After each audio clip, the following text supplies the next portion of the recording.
As you may remember from last year about this time, I had somebody from the area just north of here, Chambers Bay, come and talk to us about what their plans were and what they hope the impact of the U.S. Golf Open Championship was going to be. And now today, I have kind of a follow-up on that. And his name is Brent Zepp. He's the head golf professional at Chambers Bay, and he's going to tell us some of the experiences that they had while he's been there. And I'll tell you a little bit about Brett. Actually, he started, or he came from Lacey. He was out at Hawks Prairie, the golf course out there. So let's see what he has to say here. He started in Puyallup, and then this is his passion for golf grew. He attended the San Diego Golf Academy. His education carried him into a membership of the PGA of America, and he has a great passion not only for golf, but links golf in particular, and this is what has brought him to Chambers Bay. So he's going to tell us a little bit today about his career path through Lacey and the golf club at Hawks Prairie, and why he's now at Chambers Bay, and what it was like to be the host PGA professional for a national golf championship.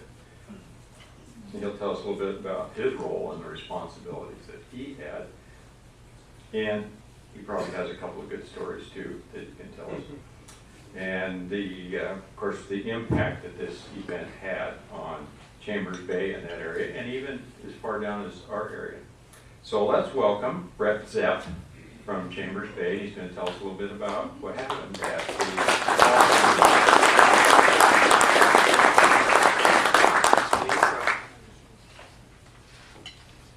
Thanks for the intro there, Larry, and thanks, Dan, for hooking us up, and everybody for having me here. There's nothing more than I love to do than talk about golf and Chambers Bay and the Northwest, so here I go. This is right up my alley. What I did is I actually brought a couple books that I thought I'd just pass around. These are coffee table books, so really it's all about the pictures. You know, just thumb through them a little bit, check out some of the pictures and pass them on. These books are the story in the making. Thank you so much. There's two of them there. You can just pass them around. The story in the making of Chambers Bay, and the story kind of ends at here comes the U.S. Open. But great to look around at some of the stories and see some of the pictures. So I want to give you my background. So I'm Brent Zepp, and right now I am the head golf professional at Chambers Bay. I was born and raised in Puyallup, and I made the commute for the first 7 years of my career to Lacey and Hawks Prairie. I started working at the golf club at Hawks Prairie. Many of you know it was Marywood, and now it's the Woodlands, and it was truly the Woodlands when I started working there. There was not a house. Actually, on Willamette Drive, there was not a house anywhere to be seen for miles. And so I started there in 1997, and got my PGA membership, and spent a lot of time in Lacey. I see some familiar faces, and many of us have probably had conversations, and being in the golf industry since I was 14 years old, I'm sure I've crossed paths with many of you that are golfers out there. So Hawks Prairie Lacey has a dear spot in my heart, so much so that my career took me as head golf professional at Echo Falls and Snohomish, and then to Newcastle and Bellevue. And I met my wife, we got married, and we couldn't get back to this area quick enough. I actually live in Tumwater. We moved from Seattle to Lacey in 2007, I guess it was, when I took the job at Chambers Bay. And so this is deep roots for my family right here. So I appreciate you giving me the time to talk and tell you a little bit about myself, but more importantly, what I love and what I do on a daily basis, and talk about the U.S. Open and the financial impact. So that brings you to my career. I ended up at Chambers Bay because, as Larry alluded to, I had no idea that I had a passion for links golf. I knew that I loved golf. That was my job. I promote the game of golf. I teach golf, and I just meet tons of people and talk about golf and hopefully get people interested in golf. But in about 2001, many of you know, just one of the greatest golf experiences in the world happened to be built on the coast in Oregon. and many of us know the Oregon coast is just simply one of the greatest places in the world, period. And they happened to build a golf resort down there. And so I started going to Bandon Dunes as much as possible. Like, it was just, I was a young single guy, and there's nothing I loved more than going to Bandon Dunes and getting that experience. And while I did that, links golf became an incredible passion of mine that took me to Scotland and Ireland. I was sharing with my table, I played 31 rounds now in Scotland and Ireland, and dream of playing my next rounds there. And just got back from Bandon a week ago, I guess, a week and a half ago. As golfers in the Northwest, you're either at Bandon, you're going to Bandon, or you're coming from Bandon. That's kind of the state we live in. So if you're a golfer and you've not been to Bandon, what are you thinking? Get down there. Yeah. But enough about promoting Bandon Dunes, but that grew my passion for links golf. And my best friend, we were pros together at Hawkesbury, Jeff Greniger, he took the plunge and moved to Bandon Dunes in the middle of nowhere, 3,000 people population. I don't know how far he had to drive to get groceries, but it's in the middle of nowhere. And I could not take that leap of faith. And I kept just plotting the course and staying the course. And then I heard about this golf course being built on the Puget Sound. And I went down there one day, probably a year and a half to 2 years before it opened. And if any of you have been there, you probably have a similar experience that I had. At that time, it was all dirt, and there were bulldozers and just movers all over the place, and my mind was blown. I just saw the piece of land, and I've lived in the Northwest my whole life. I have a passion for the Puget Sound, and I'm thinking, they're building a golf course here? Like, I couldn't believe it. And so I felt like that was my calling. It's going to be links golf. It's in my backyard. This is incredible. So I started bothering whoever I could tell that I wanted a job there. The company that was hired to manage the golf facility for Pierce County is Kemper Sports. They're out of Chicago. So I guess my name and face started going around their office of like, who's this guy that keeps bothering us about a golf course that still opens over a year from now? But that was me, and I got that job and quickly moved my way into the head golf professional at Chambers Bay, and it's been an amazing run. I had no idea that I was going to host the U.S. Open, and people tell me, is that a dream come true? And I said, no, golf professionals don't dream of hosting a U.S. Open. We dream of playing in a U.S. Open, but no, not being a professional of the course that the U.S. Open comes to. So it was unbelievable. I tell people my experience. It is like a fantasy. I look back on it, and it really feels like a dream, like it didn't actually happen. Having 250,000 people show up to your place of work, it's kind of mind-blowing. And that's what happened that week. And so my role, and I'll tell you a few stories, it was just an incredible time. So my role as the head golf professional was to host the players. So I had the best job on the site. I mean, I didn't have to do any of the grunt work. I kind of got to shake the hands and really have a good time with the players. So we closed the golf course about 3 weeks before the tournament, and during that time, many players started to show up, and my job was to kind of meet them and keep them safe from the media. There were some, big media moments with Tiger Woods and Phil Mickelson and other people, and so I got to greet them and kind of show them around and give them their yardage books and get them prepared for the tournament. And a lot of it was logistics too. Those players have never been, a lot of them have hardly been to the Northwest, let alone to Chambers Bay or to this area. So to get them acclimated with where they were and what to expect, that was my job. And it was really neat. I stood on that first tee with several of the best players in the world, just kind of pointing down the first fairway and telling them, here's what it's going to look like, and have a great time. And along with those stories, people ask me what is my greatest story or my greatest memory, and there is no doubt in my career. So I became a full-time golf professional in 1997. You might remember in April 1997 is when Tiger Woods won his first major. As a young guy, just turned professional. Just about 6 months before that. Well, obviously, he had a huge impact on my career, on my life. I really believe for many golf professionals and many people in the golf industry around the world, their paychecks, their jobs, so much of it is because Tiger Woods did what he did. He changed the game. The most famous athlete in the world for over a decade was a golfer, go figure. And so Tiger Woods showed up about 3 weeks before the US Open, and there was no other players. So my job was to host Tiger Woods. I had nobody else pulling me away from that responsibility. So I met him, and to break the ice, I have some great Tiger Woods stories throughout my career. I was at both of his first 2 wins in 1996 and 1997. I was there, and I got autographs, and as an 18, 19-year-old kid, I tell those stories every week of my life. And now here's Tiger Woods shaking my hand, and I'm saying welcome to Chambers Bay, and I broke the ice. I got a golf ball from his bag from 1996, and I had the golf ball ready to show him. And I said, Tiger, I got a ball from your bag in 1996. And he lit up, started showing the other guys, his coach and some of his friends, the golf ball. He was all excited to just see the golf ball, so it was a perfect icebreaker. Well, long story short, over the next 2 days, he played 2 days. It was elbow to elbow, and I probably spent 9 personal hours with the Tiger Woods camp. Kind of consisted of his caddy, him, his coach, and then his best friend Rob, and then myself. And we got to eat lunch together 2 days, and it was just incredible as he prepared for the tournament.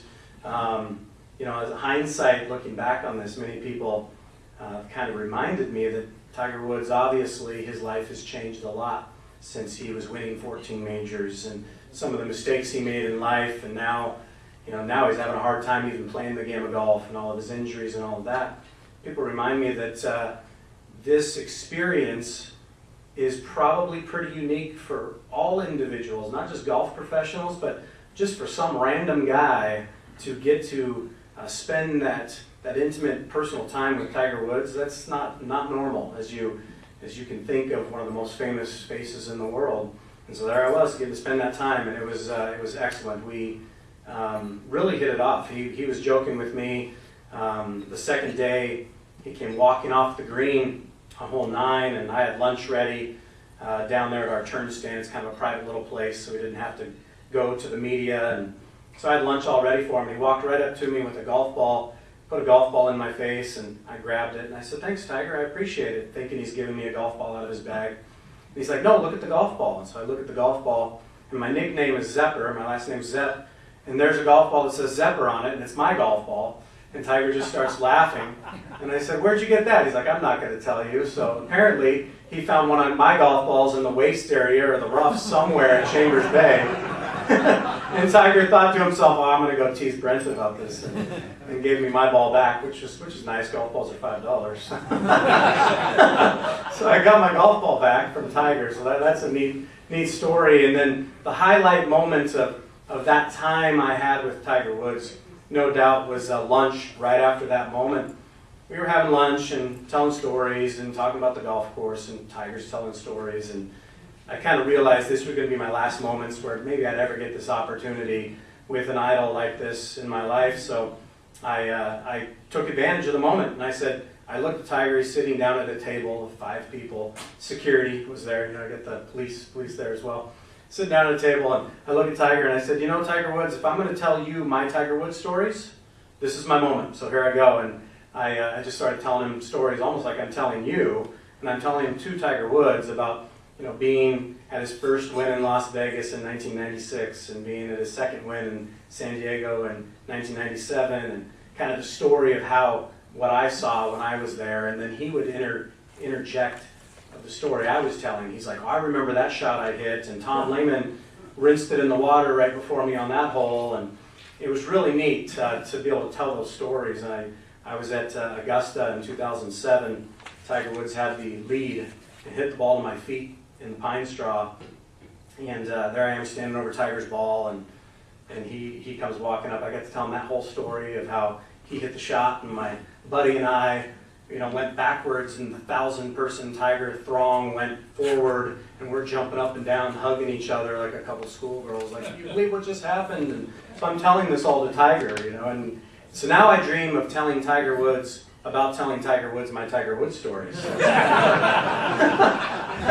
So that was definitely my most my biggest memory. You know, one of the legacy stories I'll take with me forever. As the tournament week came along, my job was still to host players until Monday of the U.S. Open week. There were no spectators. There really wasn't much of an operation. And by that Monday, pretty much every player was there. So my job was still to host the players. I was shuttling the players in a van and got to spend a lot of great moments, great stories, just to meet these players and just to see what it was like from their perspective to live as tour pros. It's pretty unique. I was telling the table I'm sitting at before we started that, you know, those players, it's an office. It's not really a game. We love to play the game of golf. I think they love to play the game of golf as well. But when it comes time to tee it up and the TV camera's on, it's very much a job, and you're in their office. It's their office, and it's very, very important to them. They have their team and their camp, and you know, they're trying to hit the best shots they can, just like we're trying to make the best business decisions we can. And that's exactly what it's like for those players. So an incredible week, got to host the players, and of course Jordan Spieth went on to win. And Michael Greller, his caddy, has actually become a personal friend of mine. I'll tell you a little bit here in just a moment about the impact of the U.S. Open itself. Kind of my last personal story. Michael Greller, he's a busy guy. Well, his story, I mean, we should have Michael here sometime. We'll work on that. Michael's story is incredible. If you don't know, Jordan Spieth's caddy is a Washington State resident, lives in Gig Harbor, and met Jordan Spieth through Chambers Bay several years ago.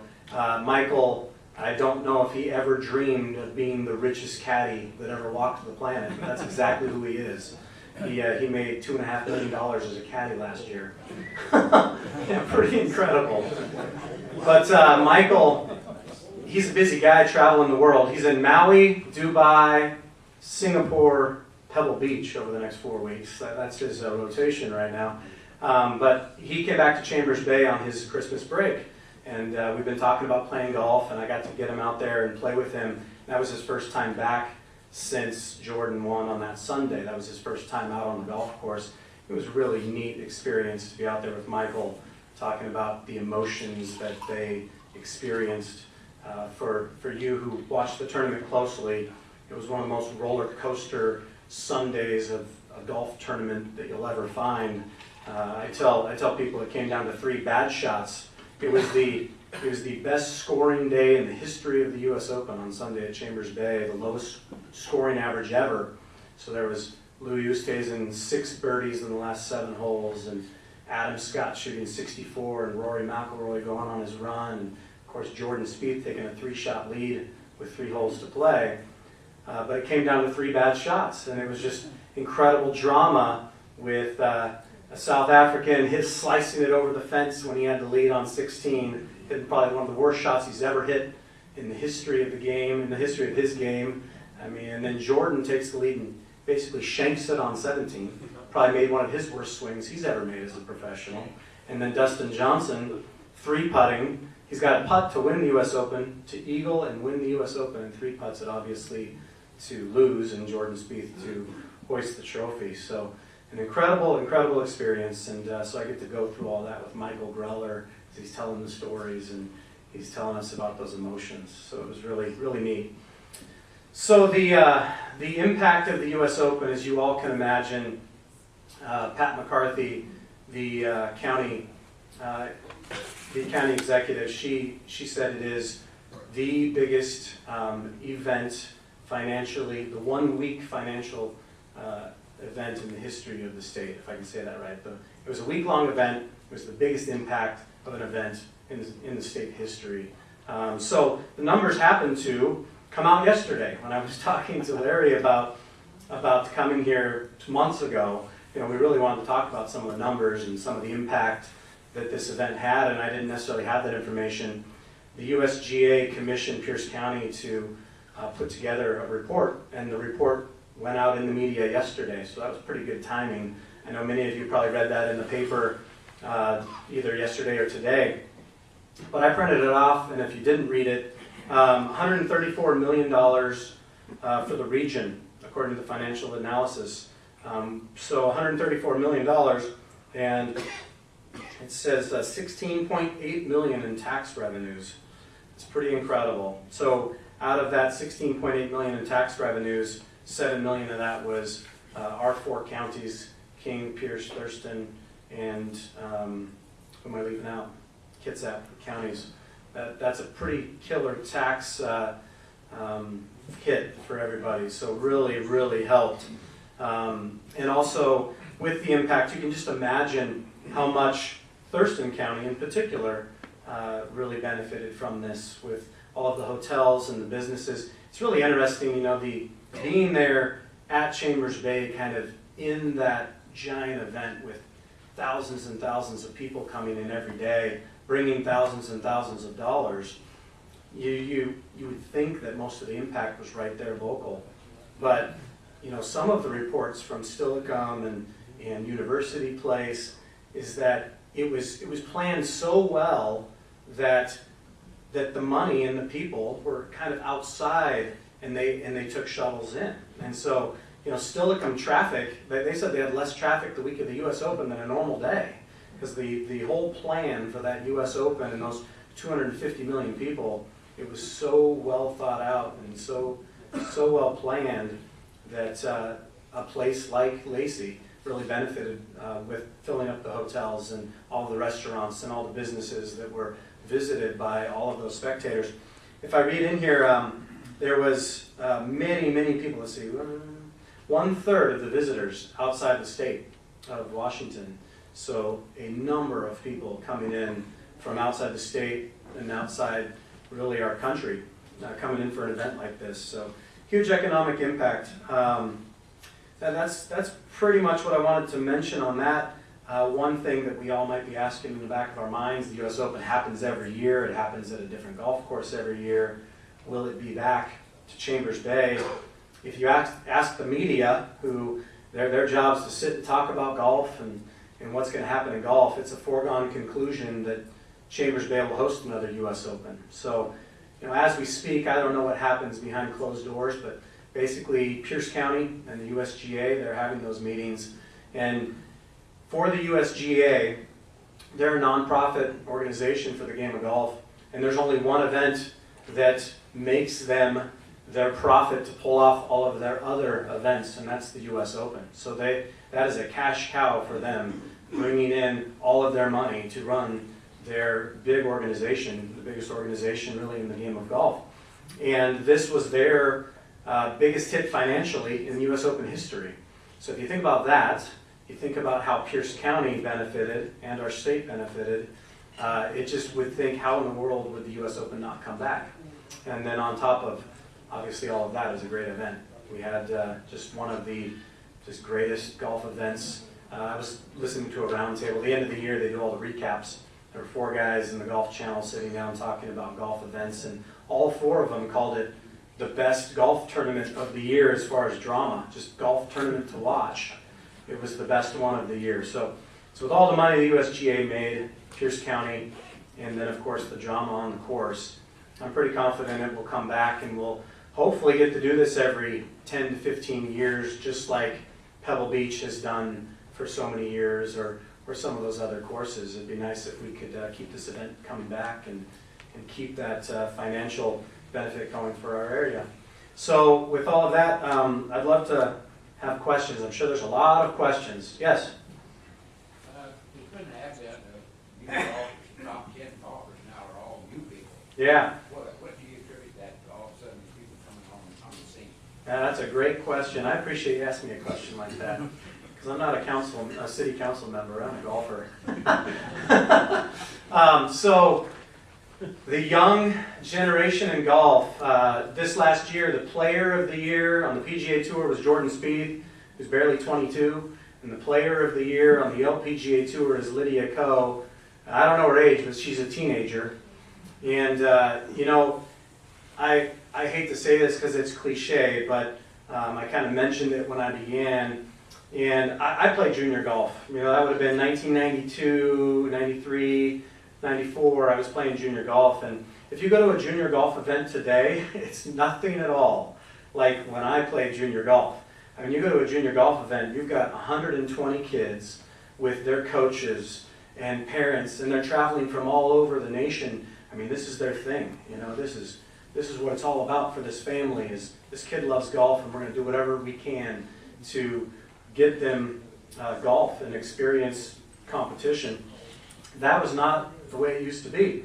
But then Tiger Woods came along, and his story, I mean, he was on the Ed Sullivan show at 2 or 3 years old, hitting balls into a net. And that's kind of Tiger's story. Is he was this young phenom who happened to become one of the top couple players in the history of the game, transcended the game from 1996 to 2000, right around there. We almost doubled the amount of golf courses that we had in our nation. Golf went boom. I mean, one of the biggest industry booms in the world was the game of golf. And so with that, you think of someone like Jordan Spieth. Well, he was just being born, and he was 2, 3 years old, and he was, you know, growing up in the game of golf when Tiger Woods was winning his 3rd, 4th, 5th, 6th major, and those kids were highly impacted. And so Ricky Fowler, Jordan Spieth, Jason Day, Lydia Ko, I mean, all of those young golfers, there's no doubt that just like myself, they were impacted with what Tiger Woods was doing. So that's the number one reason. And then the number two reason is that junior golfers are really making this their passion. When I was a junior, I loved football. I loved basketball. I was no good at basketball, but pretty good at football. That was kind of my passion until golf really took over.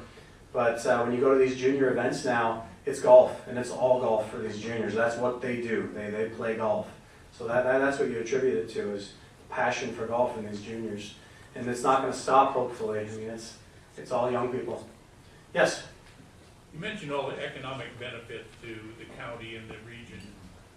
What has been the impact forward from the Open at Chambers Bay? Yeah. Do you see more play as the attention that it got because of the Open generated any economic benefit to the course itself? Yeah, thank you for asking that question.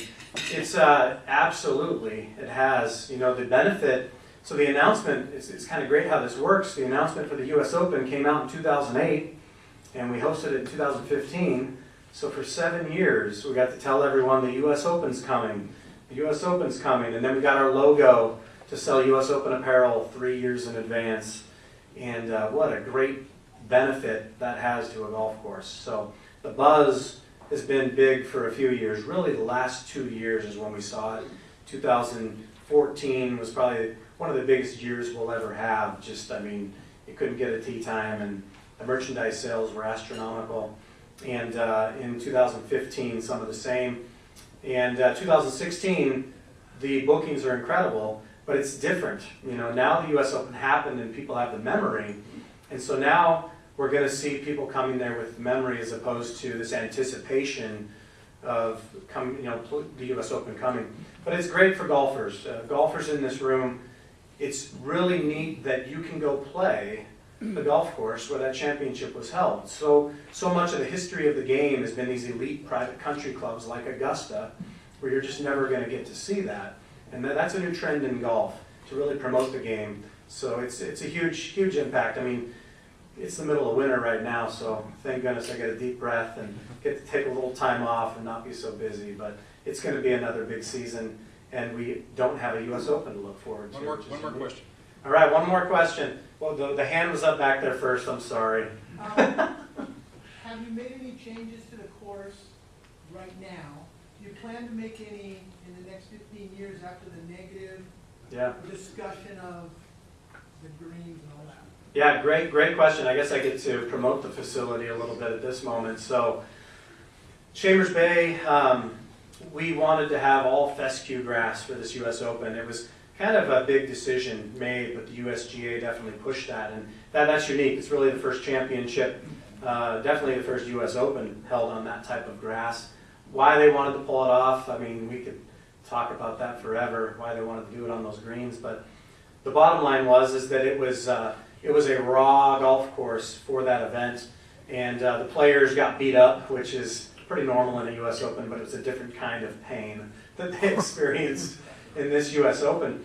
So I'm glad to tell you, post-U.S. Open, we no longer have to prepare pure fescue greens for a U.S. Open. That's behind us. And so now we are actually overseeding with other grasses, and our goal is to make the best putting surfaces possible, 18 consistent putting surfaces. So we've already overseeded with other grasses to get a very pure green, just like you'd experience, what you'd want to experience at a top-end golf course like that. So that's already taken place. And when the grass starts growing again in April and May, we're really going to see it pop. Other than that, infrastructure-wise, no changes. Just happy grass on greens is the big change. Now, looking forward to a U.S. Open, if it was to come back in 2025, let's say, those changes will happen, and they will take place more 5 years, 4 years before that event. So we see a good 5-year span where it's just Pierce County and Kemper Sports making happy golfers. That's our job right now, and then we'll see if another U.S. Open gets on the docket, what kind of changes we'll make. But hope that happens. We're crossing our fingers. Yeah, thank you. Thank you very much. Thank you for a great program. And I hope you can stick around because we have a number of golf fans here, golfers. Yes. A couple of us are actually going to go to Bandon Dunes, but if you can stick around and answer some questions, that would be great. We're going to donate to the South Sound Reading Foundation a book. It's going to go to a child.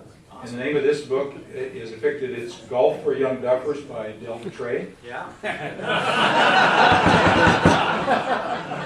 So if you wouldn't mind signing that. Not at all. That would be great. That would be great. Thank you. I know this book well. You do, yeah. Oh, gotcha. Ken, you want to come on up, please? Sure do. And by the way, if anybody needs, thank you again. Thank you. And don't go away. If anybody needs a